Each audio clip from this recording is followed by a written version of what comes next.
bè on đó mà ít chú miệng mưa tỏi lô như phải bè on nhé này ít nó thích thầy nó thích nó cái hải siêu có anh thầy bữa anh tỏ dung á ít thôi anh ta mà cái bữa buộc cái mẹ béo hắn nào anh nó bữa chú chết chiều lao nè xe mông á xe mông khen lộ mà cái miếng mua tỏi tay sai bữa cho nó bay đom tạo dùn nè mai nó thô số chỉ xin nổ tụi một bữa ta sai bữa cho nó bay tạo dùn quá không thấy tạo dùn bay yếm cả năm chiều băng yếm cả năm lát tài dẻo á thì mai nó thô số chỉ xin nổ như vậy chi mà bữa mai ở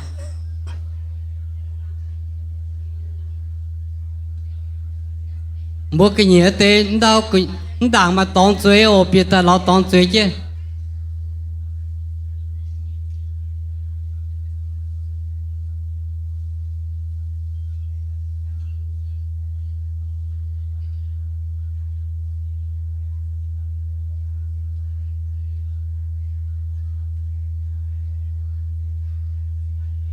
hiện nay mình bữa quảng bữa lệnh chế hòa liệu bữa chỉ còn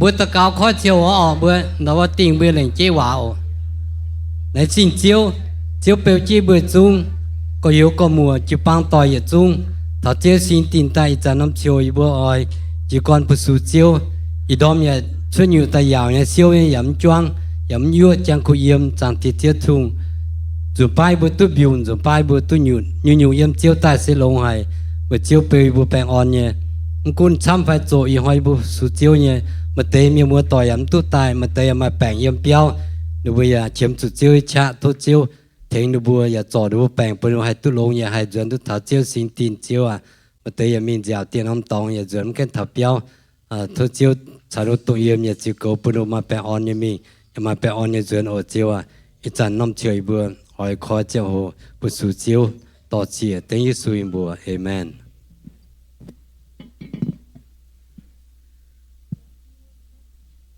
phải ngon đom ít xuống thịt hùng nhẹ nằm nhiều mà vừa lồng phái năm hạ nè sẽ vừa nhẹ lệnh trình chip nhẹ hạ ở và chẳng hỏi này hắn hỏi mà vừa hiếu phái chẳng hỏi là hắn nhúng hả election day hả yeah vừa nhé second year anniversary vừa tao là khúc dình méo vừa tu này là phải tòng tài tu in hàng anh em một vấn chẳng ai hắn chạy yếm lao lên sinh thiên hùng ở nhà ha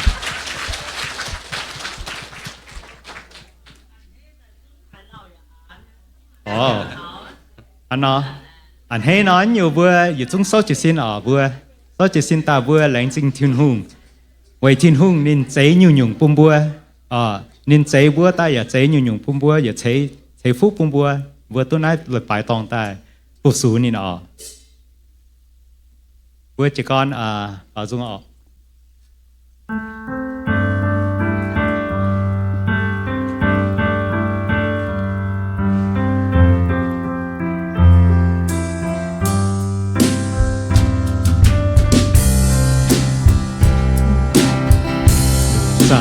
yang siêu thiên hùng nhẹ trang làng đường chiều phiêu mênh siêu thiên hùng nhẹ của tao xây nhô tai nhẹ siêu quỷ tu xây nhẹ miên sang chẳng siêu suy lâu nhiều ít chiến lây sang chiều để hoa buồn xiên nhẹ miên mai chiến nhiều chiều kể chính danh mai bình mai cha nhẹ chiều hiện tại chiều sẽ lông hai tại thao man cô man tôi chiều nhẹ lấy tiêu chiến nhớ bèn thiên chiều thiên hùng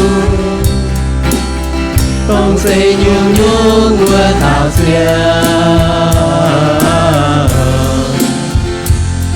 Tiếp chúa nhé na miền mình ham đúng địa nhé miền mình nhé nam yêu mê nhiễm siêu Giêsu lòng chia thành siêu thái yếm hàng chia vượt ta siêu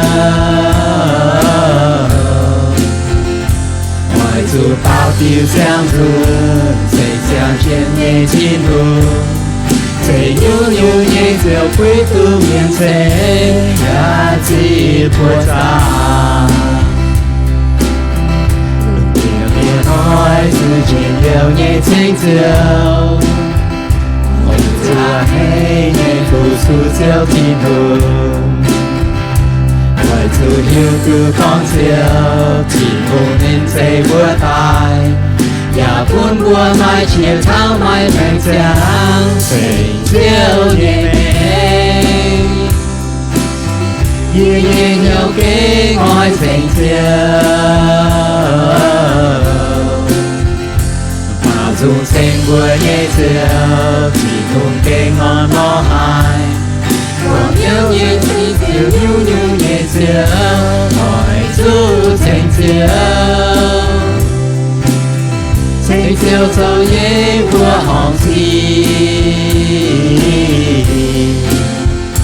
Dạy bài nhé nhiên chia tư Dạy nhung nhung vua tao diệu Nghệ tu mai chia nhé miễn nói tu sinh Thành diệu thiên hương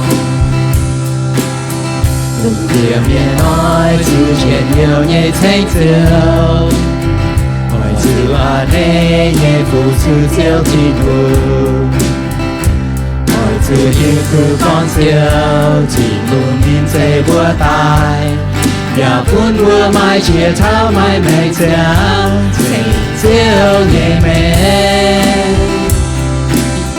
Nhé nhé hiếu kế ngôi thành diệu Dùng sen bùa nhé diệu Chỉ cùng kế ngon nó hai Quảng yêu nhé thanh dây nhu nhu nhé diệu Hỏi dù thanh diệu Thanh diệu dâu nhé bùa hồng si Dạy tài nhé miền chia thư Dạy nhung nhung bùa tao diệu Địa tu mai chia nhẹ miễn nói từ thế Thành diệu thiên hương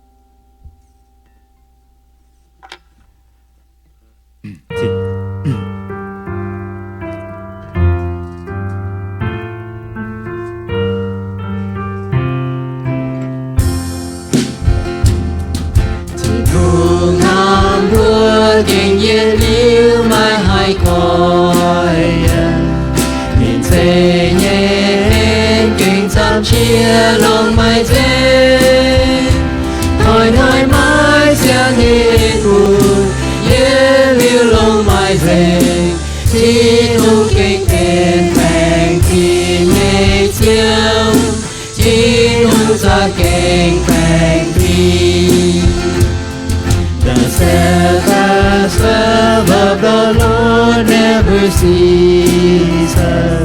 His mercies never come to an end. They are new every morning, new every morning. Great is thy faithfulness, O Lord. Great is thy faithfulness.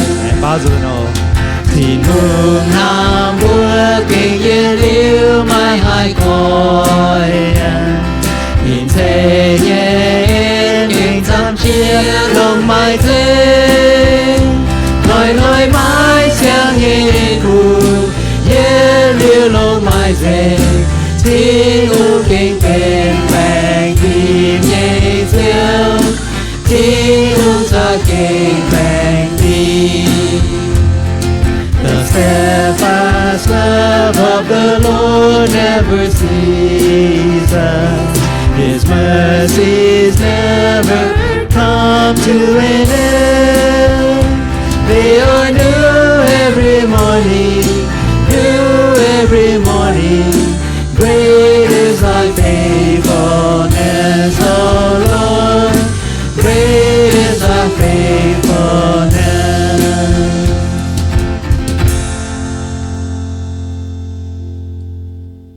Tin hùng sẽ kinh ham bùa tiêu dùng con mấy kinh ham gì à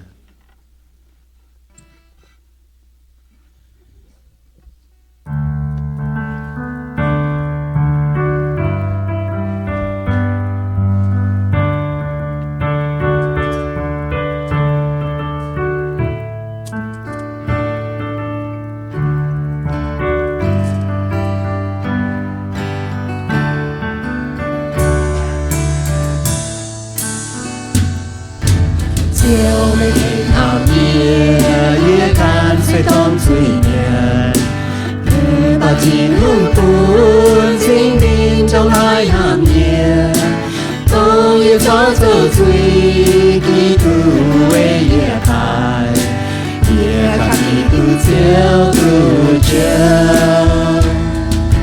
chiều mấy kinh hàm nghĩa suy nhiên mình lấy cổ mình mê phải mê nhé con siêu Giêsu tai chiều yên Giêsu thứ tai buồn suy miên sao siêu họp nhiều từ đi kể cảm giáo danh suy về kinh hàm nghĩa nam nghĩa về ta nghĩa kinh từ chi chiều xoài đồ hai nhẹ vì thiếu nghe nghĩa từ chiều từ mai tiền bèn hỏi từ sáng chiều sang kia họp nhau chiều chiều hàng bùa xin hàng ban hàng bàn chiến hàng miền nhẹ nhớ xây khung nhầm trên đường tài tham yêu múa ta phiêu men nhìn sẽ chiều nằm nhiều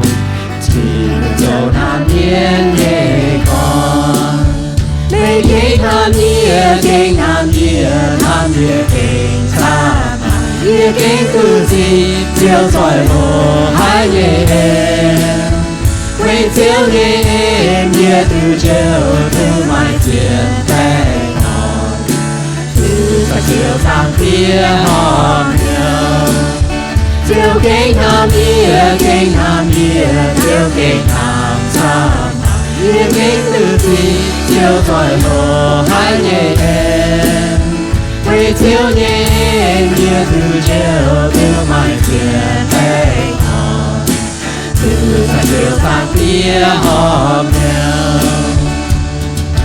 xây có mùa từ xa chiều khi tôi choáng bèn chàng đồ như chiếc bên sáng dễ tan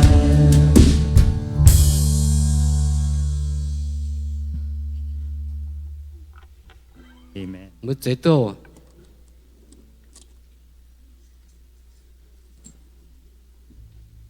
tàn thao phòng họ tới chế tổ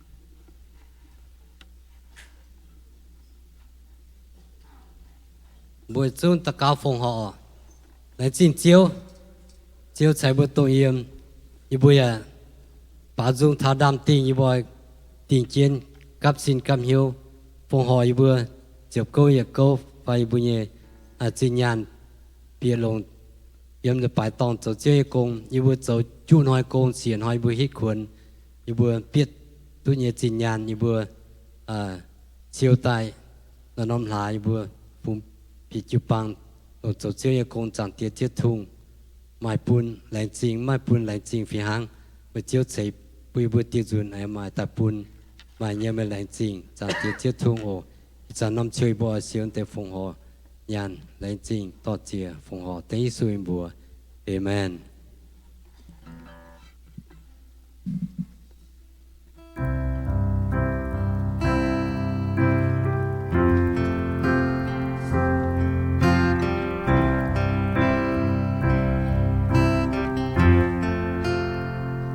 Yếm đồng hai nhé cùng 愿夜泡草莓，梦中海夜汤，夜用麦土，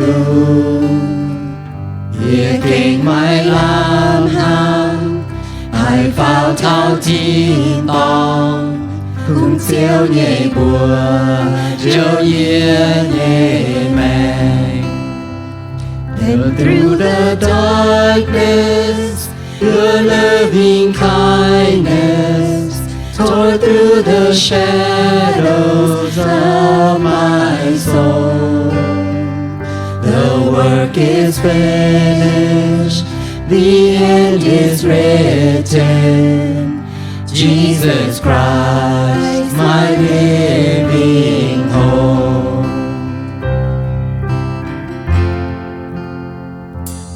Hai tao minh phen thao chiều nhẹ em chi hai tao nhẹ nhiều hai xăm tu xuân chính tu hiền trang lăng chia thao nai ban kê bia nhẹ quê nhẹ chỉ bia nhẹ tùy.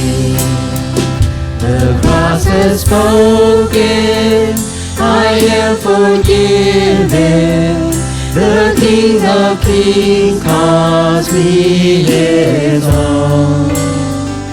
He lives for Savior, I'm yours forever. Jesus Christ, my living hope. Hallelujah. Thành chiếu chiếu phong phương ngôi yên. Hallelujah. Phải nhé cha mai hai hoi yên. Thế bùn bồi yên đi li miên. Yên từ chiều ấy về nhẹ bùa. Chiều Giê-xu yên đau khao nhẹ con. Hallelujah. Praise the one who set me free. Hallelujah. Death has lost its grip on me. You have broken every chain. There's salvation in your name. Jesus Christ, my living hope.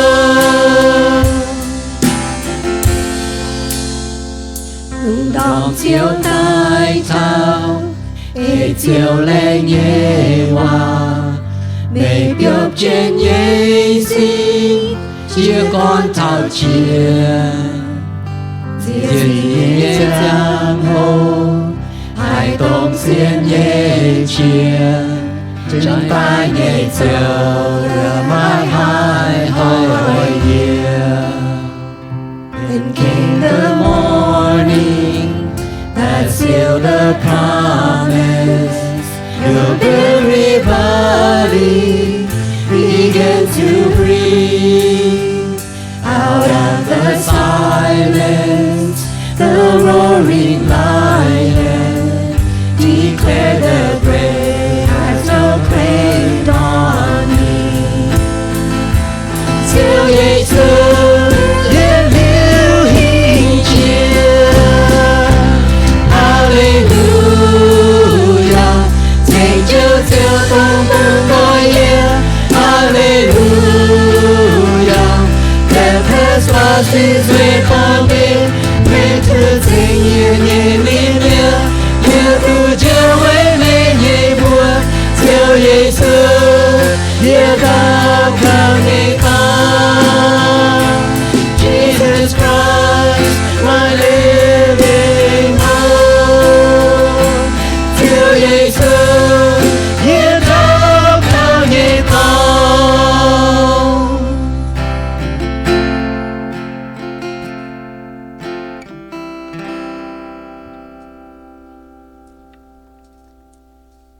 Đã lệnh sinh xịp nhé hạ vừa rồi tỏ xỉa vừa nhé thiên hùng ọ.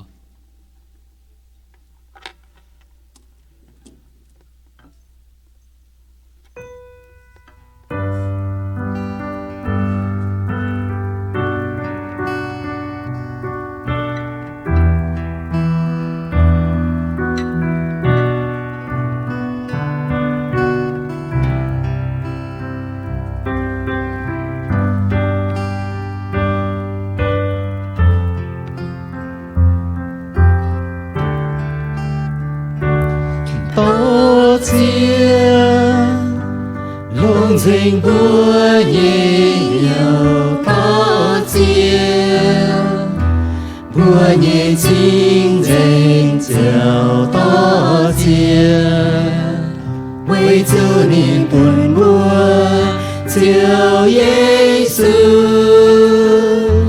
nhẹ to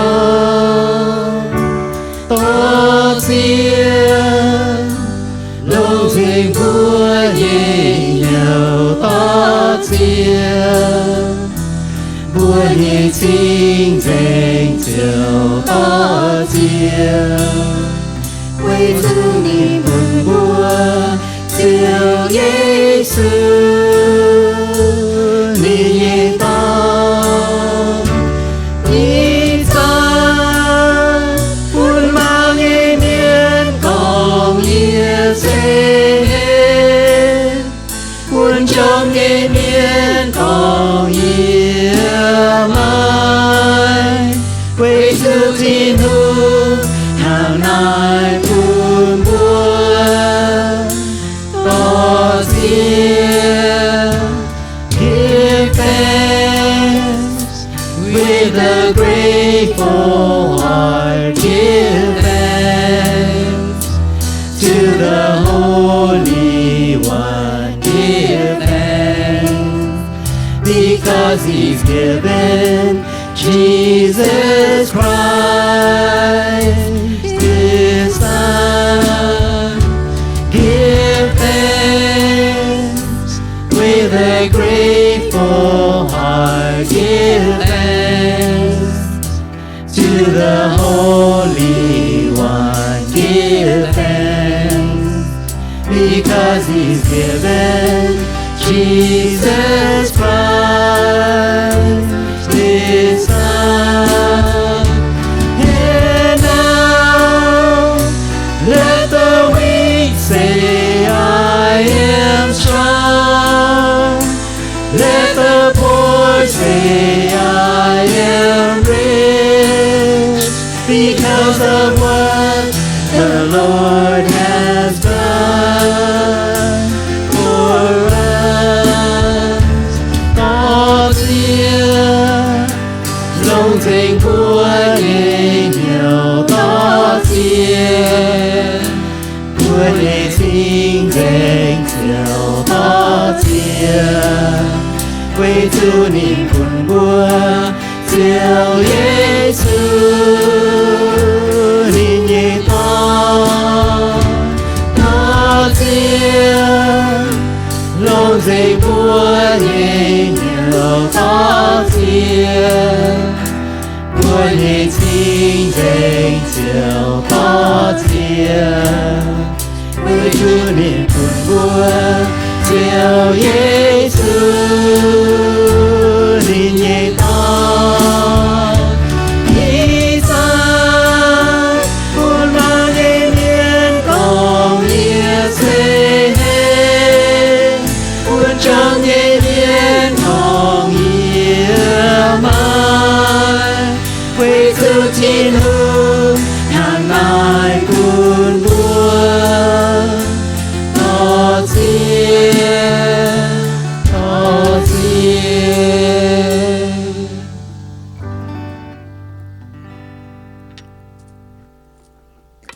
Bữa chỉ bữa nhẹ phiền sang pháo ta, bữa khu phiền bùm bùa.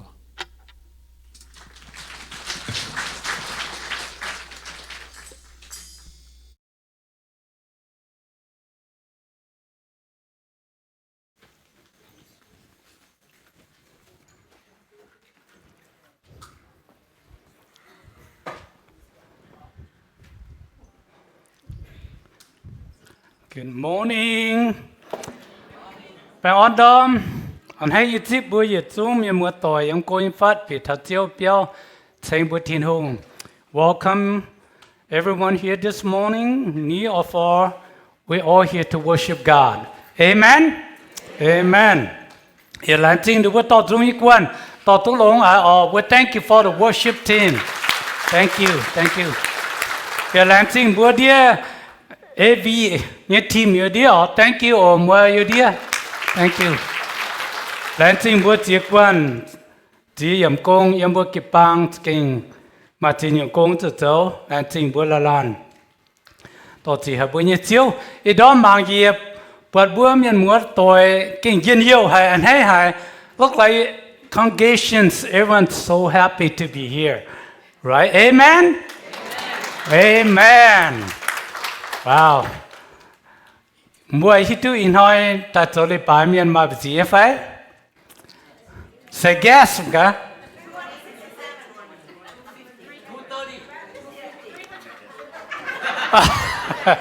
very good you guys in the middle 250 đó là amen last week 199 okay this week is good awesome lãng chính bữa hát tao in hỏi bên tao chúng ta cho lấy bài bữa hay chip is for those here the first time we want to welcome you anyone here first time raise your hand mà tem bữa miếng mà tỏi tổng kết xiên thiên hùng nghe tu tài yêu bữa hết chip mà yên ai phải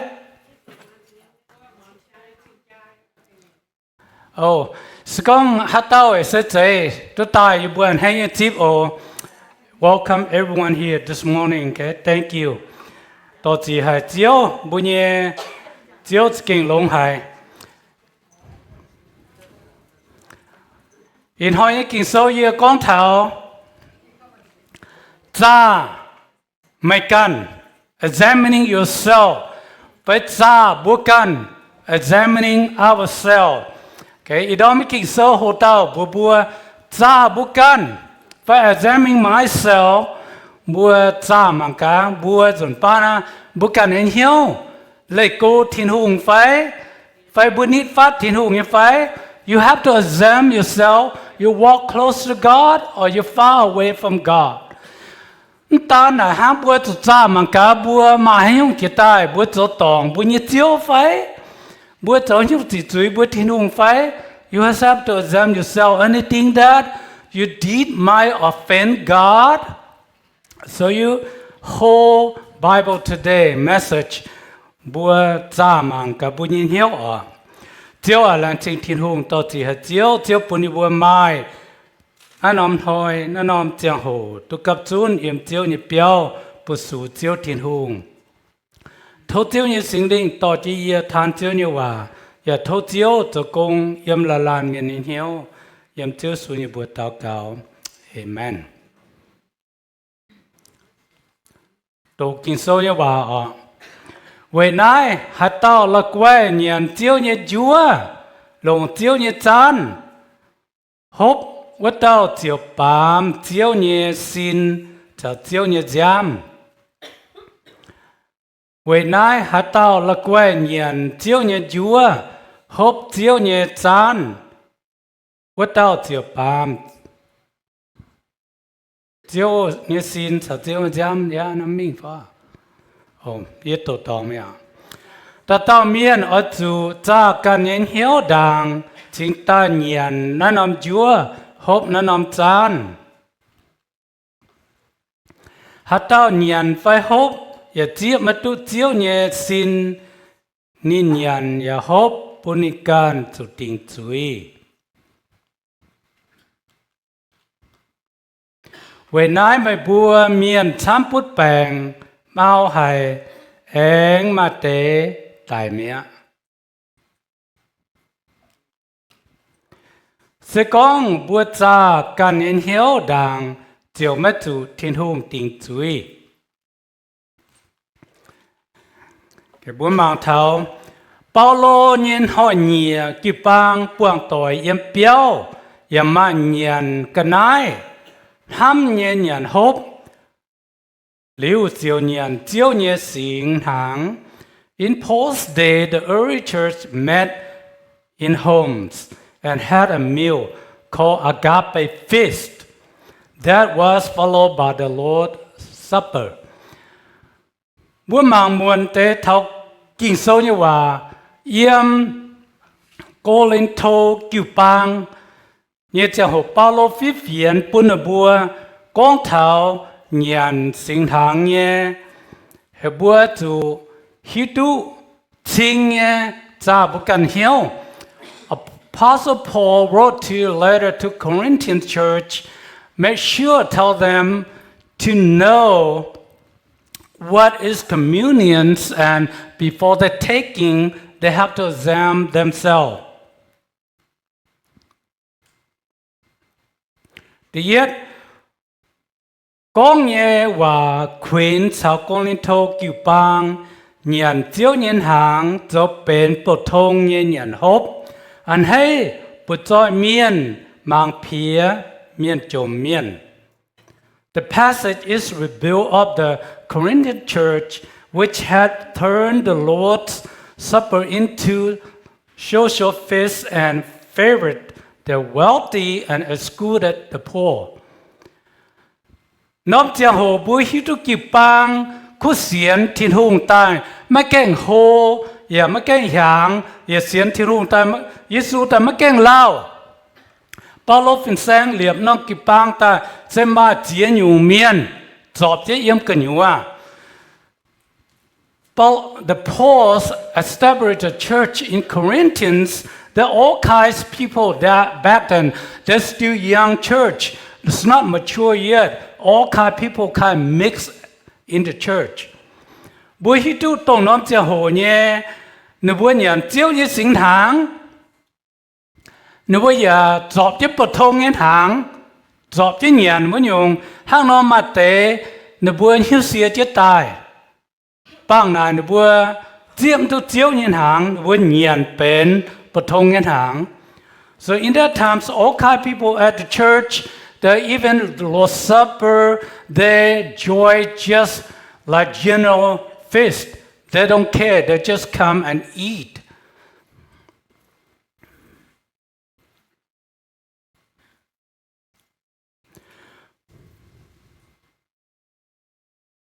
Mày bữa hộp chiếu nhẹ chán, mà hai hộp miên nhẹ chán. Mày bữa choàng chiếu nhẹ tia nhàn, mà hai choàng miên nhẹ tia. You cannot drink the cup of the Lord and the cup of demons too. You cannot have pork in both the Lord's table and the table of demons.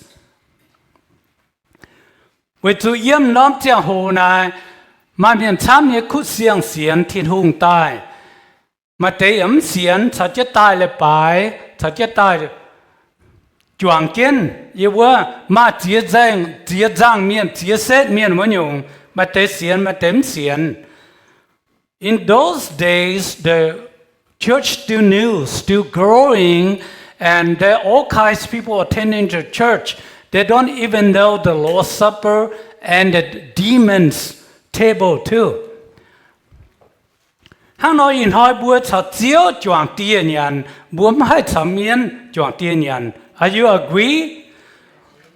When you share the Lord's Supper, you not share with the demon's table.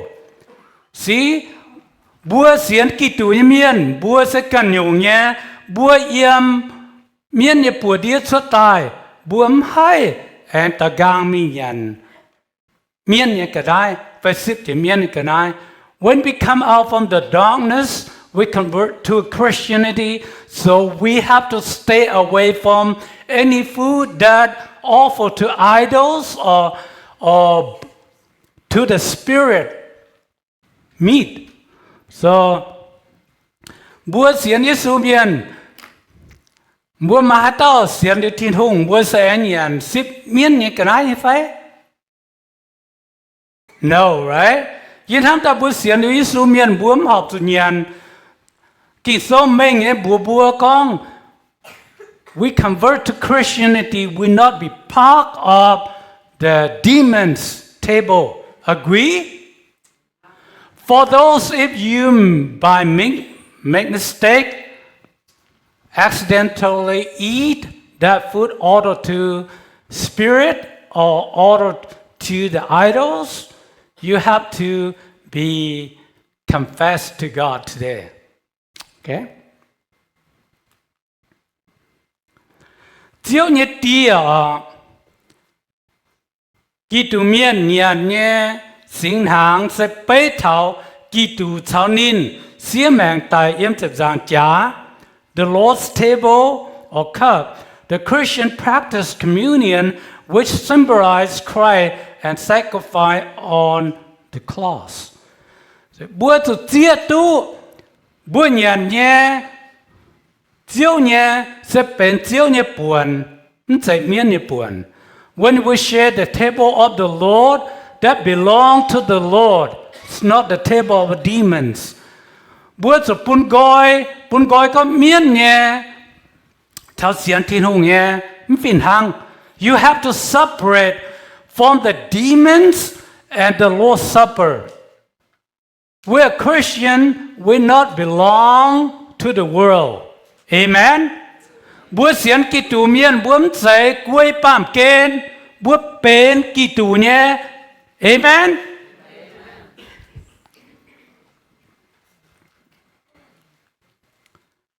Dĩ miên tiền chán, nãy sẽ nhìn bữa dấu nhàn, dấu hộp, về xìa, thảo chiên nhé cháu. The cup table or demons that refers to practice participating in the feast and sacrifice offered to pagan deities. See? Bua hano bua pun ting bua xian Yesu miên atu sim goi sip che miên ni o. A Christian faith, we have to stay away from the worship to idols or spirit. Sẽ có in hơn búa hải tạo dùn, hải liu nằm búa. Ở chỗ hiếu tu tiêu như hòa, kỳ sâu như hòa, nó giáo thà búa xiên, Giê-xu miên, về chỗ búa bún gói, giang chấm hoảng. A Christian walk of life, we have to separate from light and darkness. Amen? Búa xiên Giê-xu như miên, búa mai buồn, con búa tè ma ông cú, cái xiên thiên hùng. Cái xiên thiên hùng, nó xếp chỉ miên, hiểu mà búa mình nhàn tuy phải em tu. Nhàn tu à. See, we are Christian. God called you out from the world to be light of the world.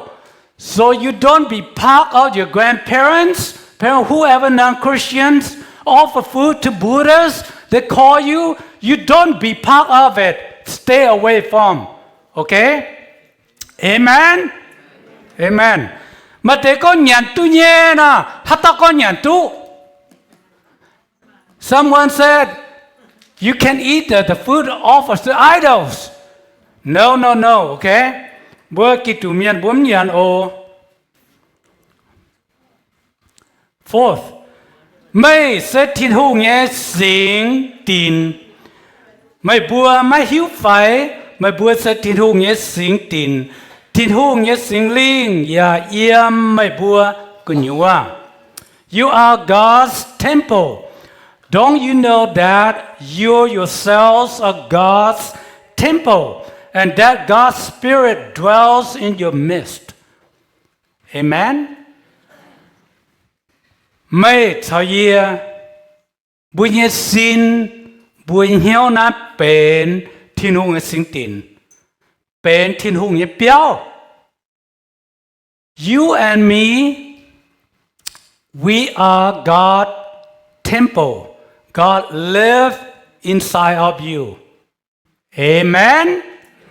Hang nọc chỉ số bùa mất dậy là quay miên. Bùa mất dậy bộ thông miên. Bùa thiên hùng hay phải chuối. We're not just children of the world, or not just regular people, you know. Well, God called you out to be special God children. Amen.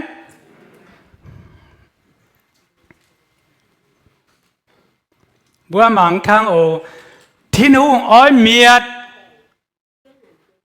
sẽ con hạt tao dấu hoài thiên hùng nghe sinh tin thiên hùng oi miệt của tao về chủ thiên hùng nghe sinh tin sẽ chinh dễ nghe mà bữa ya dấu ni nghe sinh tin God will destroy her. Anyone destroy God's temple, God will destroy that person. For God's temple is sacred. That you together are that temple. See?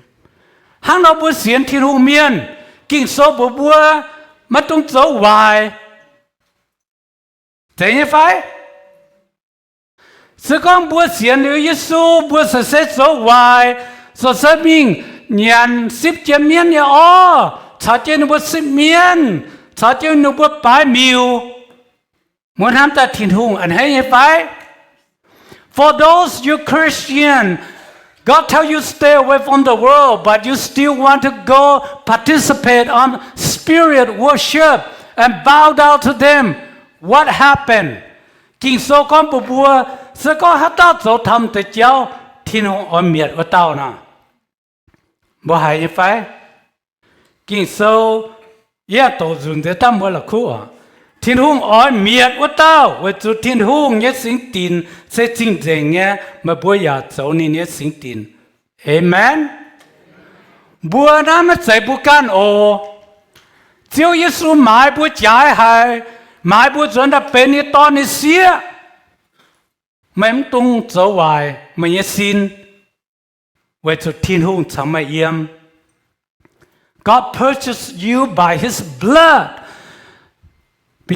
Become His child. You don't destroy yourself. Okay? Holy God, Holy Spirit live in you. Hang nó bùa hai lít thiên hùng yêu bà, thiên nghe bùa thọ bùa. Tờ lùa thái kín chiếu nhiên hàng, biện hiếu, lông thảo chúa thảo tiêu. Rồi hai con thảo chúa thảo tiêu à, chiếu à, với cho kinh sâu nên con chúa thảo tiêu. Kinh sâu hăng nó con, bà bùa ý chán hỏi, bùa giờ hệ ta miền quyên nha. Hiểu ý sao? Hăng nó bùa chỉ ta lồng biểu uâm. The Bible said, proper understanding of the bread and the wine.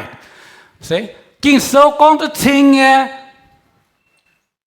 tiêu, không phải biểu uâm. Okay? Bà bùa lồng biểu uâm, với chú bùm oi bún miền quyên. Yếm mình thảo tiền ôm, để buông mình thảo phá của.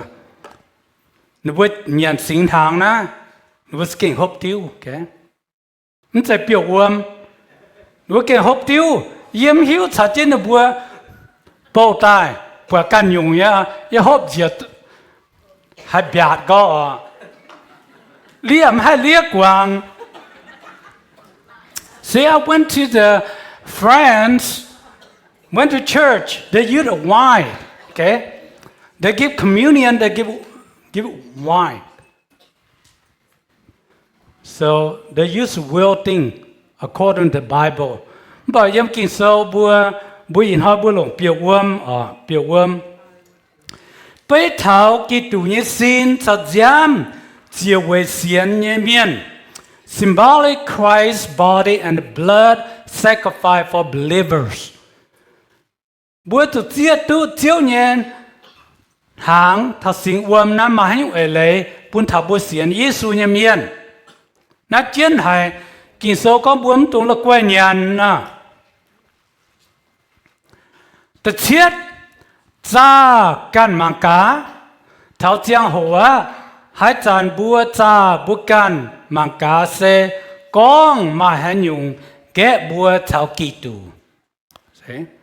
Self-examination. It is time when you examine ourselves to see if there is that which you would hinder our relationship with Christ.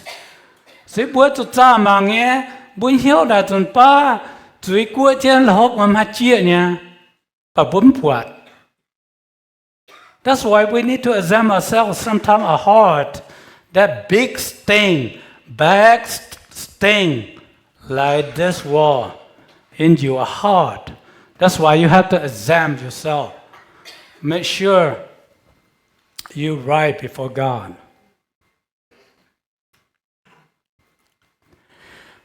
Bữa cha bữa hiếu sẽ hát nó cha mà cái mà im như hiếu phải, mà hẳn như hiếu phải, mà trình hồ như hiếu phải, mà mất chính như hiếu phải, mà mất luật hỏng như hiếu phải.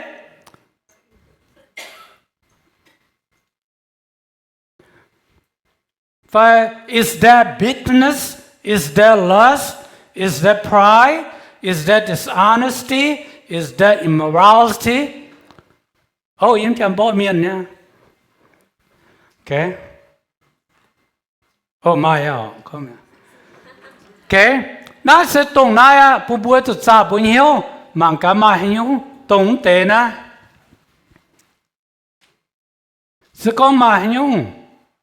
Yếm bún hiếu, bùa chỉ chữ bún nhiệt chiếu, bùa chủ hà nó dấu, địa khang à. Tập bết nó có nhiệm chuối nè, sẽ có bùa cha liu bùa bẩn mai, và nhé, nhé yếm bún hiếu, bùa chủ nhiệm à. Sẽ có bùa nhiệm bùa nhiệt chuối, thiên hùng sẽ tiếp chúa nhé, bèn phim nhé, tiểu quang bùa nhiệt chuối, sau bùa dấu nhé, yết trung hoài xì. Feel bố chính chính tai. Confession. If we confess our sin, He is faithful and just and will forgive us our sin and purify us from all unrighteousness. See? Nhiệm chuối nó sẽ bên hiện nón phó, phải hiện nón phó dây, hay coi được gọi nha. Coi được gọi thiên hùng nhìn hiếu.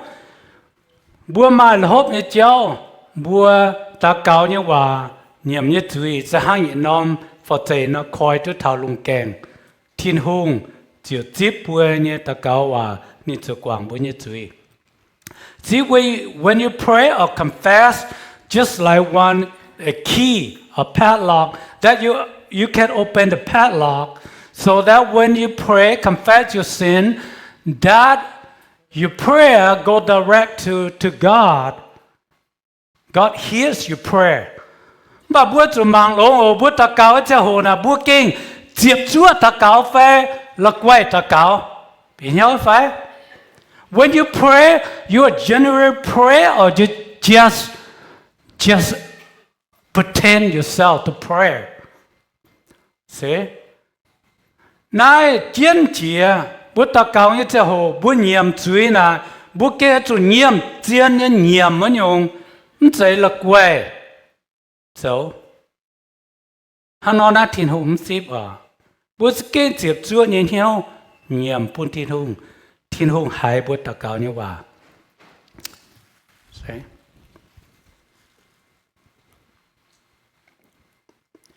Xiên niệm miên, hà lan nhiệm niệm bố như chuối, chỉ kinh tu quảng dình, ya tu giáo dình, về tu thiên hùng, bèn phim nha. Believers who confess their sin and guarantee forgiveness and cleanse because God's faithfulness and justice. See? Bữa thiên hùng là tiếp chúa hay thiên hùng là bèn phim mà sự con bữa nhiệm bữa nhiệt chuối thiên hùng quảng bún bữa. Sự con bữa tòng hà lan miên bữa con bữa nín thô mày quảng bữa nia ồ ia con hòa tòng mày. Nên ở chỗ tao có ý quảng của mày chứ có hiện mà mày mang hoàng nhé. That's wrong. When you wrong someone, you come to ask, generally ask him or her to forgive. He or she need to forgive you. Okay? That's we call Christian brothers and sisters. We need to do that. Sự con bướm quảng bún à kỳ sao nó con thiên hùng những quảng bún bùa. Amen. Amen. In hỏi bùa chào xíu chọn tiền nhân sinh tháng cái trang hồ bùa cho mà ta cáo bùa có confession bùa cho mà nhiệm bùa như chuối sự có mà bùa Hà Lan hay chỉ chuối bùa như chiếu hay cho tòng bùa thiên hùng phải tòng bùa có yếu tòng Hà Lan bùa nhiệm tu nhầm tu sự con bùa hít tung bùa tòng bùa lan miên mà bùa tụi mình thảo bùa nín con thô mày quảng bìa cái con hòa tòng mày quá bùa tụt dấu tao miên nín nấu cho bùa bùa hai lống niệm quảng bùa hiếu muốn trên niệm hiếu muốn trên ẩm lống mày dấu chuối thì chuối thiên hùng mày ta cáo nhầm bùa thiên hùng ẩm quảng bùa mày dấu ta cáo thô thiên hùng quảng bùa mày chính ta thức quảng say when you have seen offend someone, you need to go ask him or her. Say, "Oh, I offend you. Please forgive me." Then person say, "Yes, I forgive you." Same thing when you pray to God. You sin against God. You need to talk to God. God forgive you. Same thing. You have to ask God to forgive you. Amen. Đó chỉ tin ông ổn rồi bữa biển hiếu rồi rồi bữa ta cáo bữa quay chứ tụ sâu chứ tụ yêu biển bữa hà nội tụ ok bữa ta cáo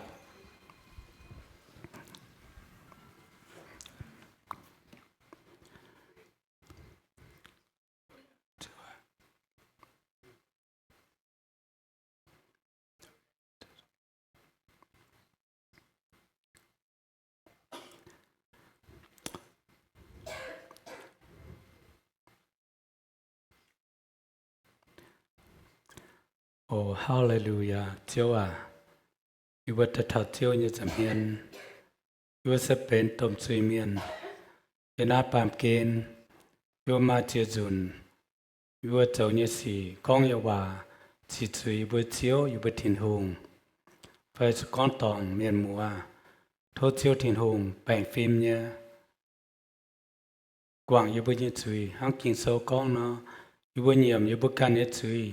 Chúa thiên hùng sẽ bèn phim nha, Chúa sẽ kinh quảng, yếm bùng lùng con, soi quảng bùng lùng con, Chúa là cụ dình, yêu bữa như chuối, yêu nhiệm bún Chúa là kinh quảng bún, yêu là trình, yêu kêu bang, mà chăm nhé, mà chế lan miền,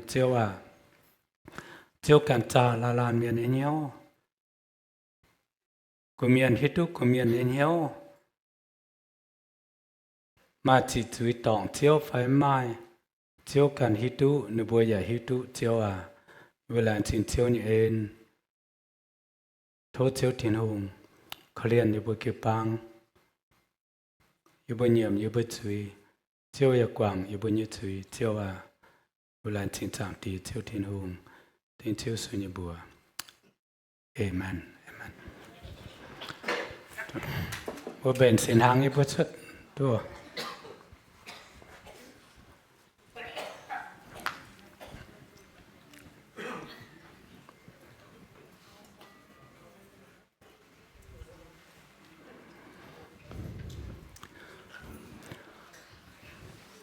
bố bận nè nó rồi nè sinh hàng chúa na hong hề nè giờ biển nè đàn chinh bố nè sinh hàng bia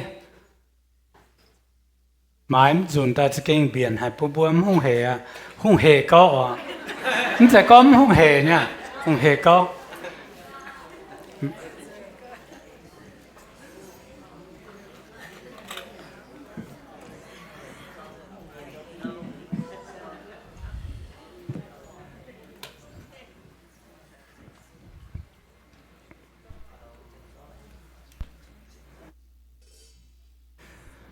phạm yếu mà thầy làm chinh ô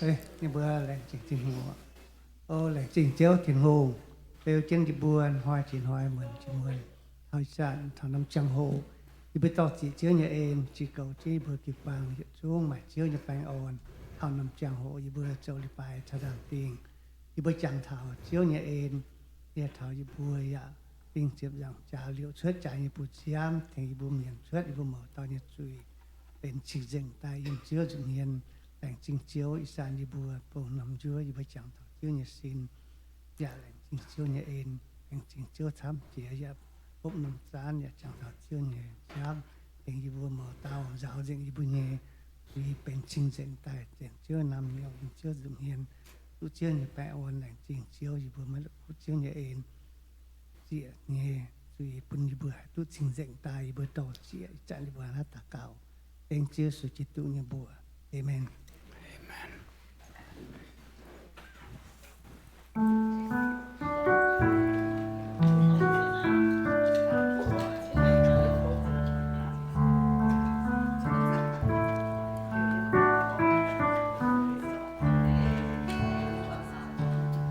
赞耶战，超救耶稣，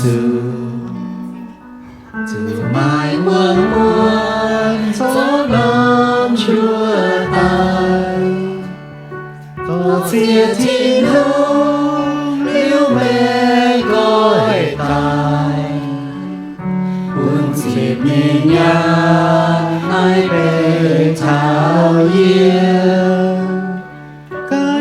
Buồn xin chưa bên mấy buồn, hãy cho mấy nhân, hãy cho mấy nhân, hãy cho mấy hồn, hãy cho mấy hồn, mấy buồn gì nhẹ tay ngàn xuân tay. Vì đại sinh tài trao trên thảo hiền, hãy ra nhiên trang thao diệu Giêsu, dù mai mưa buồn gió non tháng tài, và vì hàng nhé có chia thiên hùng. Yêu cầu này sẽ yêu càng nhẹ nhàng, Chúa liêu xuân tay huê mai quê buồn. Hãy chán với nhau, hãy chán với nhau, hãy chán với hồn, hãy chán với hồn, mấy buồn gì nghĩa tai em ngàn xuân tay, vì đại sinh tài trao trên thảo hiền, hãy trả nhiên hằng thao diệu Giêsu, dù liệp chia tay nơi tôn sinh hàng, nhiều ôi có chia trước siêu Giêsu, dẫu kể phương ai con tài về yên, buồn yêu mới buồn yêu mùa chim to. Hãy chán với nhau, hãy chán với nhau, hãy chán với hồn, hãy chán với hồn, mấy buồn gì nghĩa tai em ngàn xuân tay, vì nai sinh tai trao trên thảo hiền.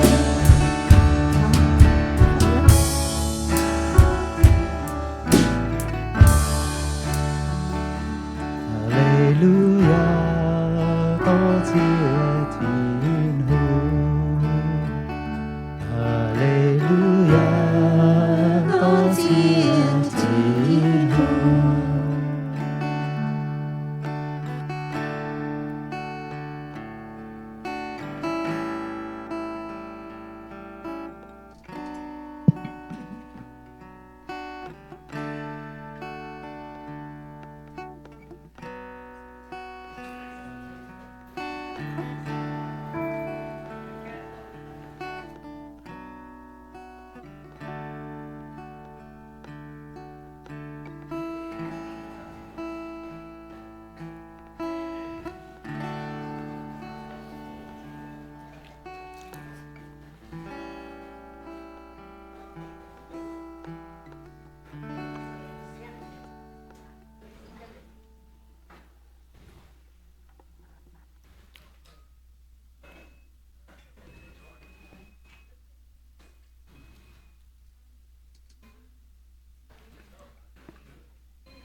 mà hạt ông kẹt tu phải mua mẹ mua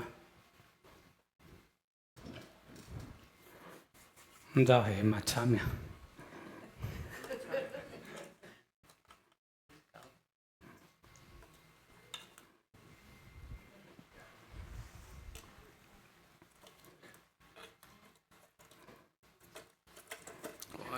都卖关子，都走出来。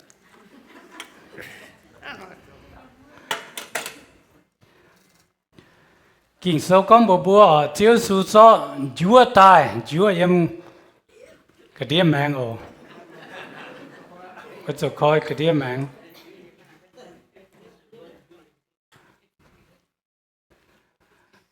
chiếu số số chúa tai lãng chính lý thiên hùng hệ số ta nhà na ai sẽ yên xin à với chúng nhà ồ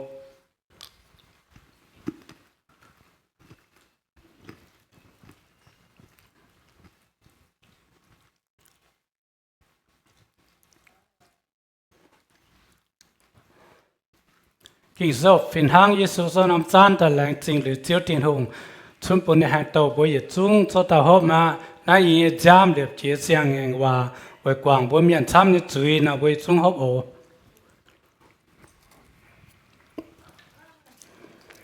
Yêu chuang kỳ bang có amen amen lãng chính thiên hùng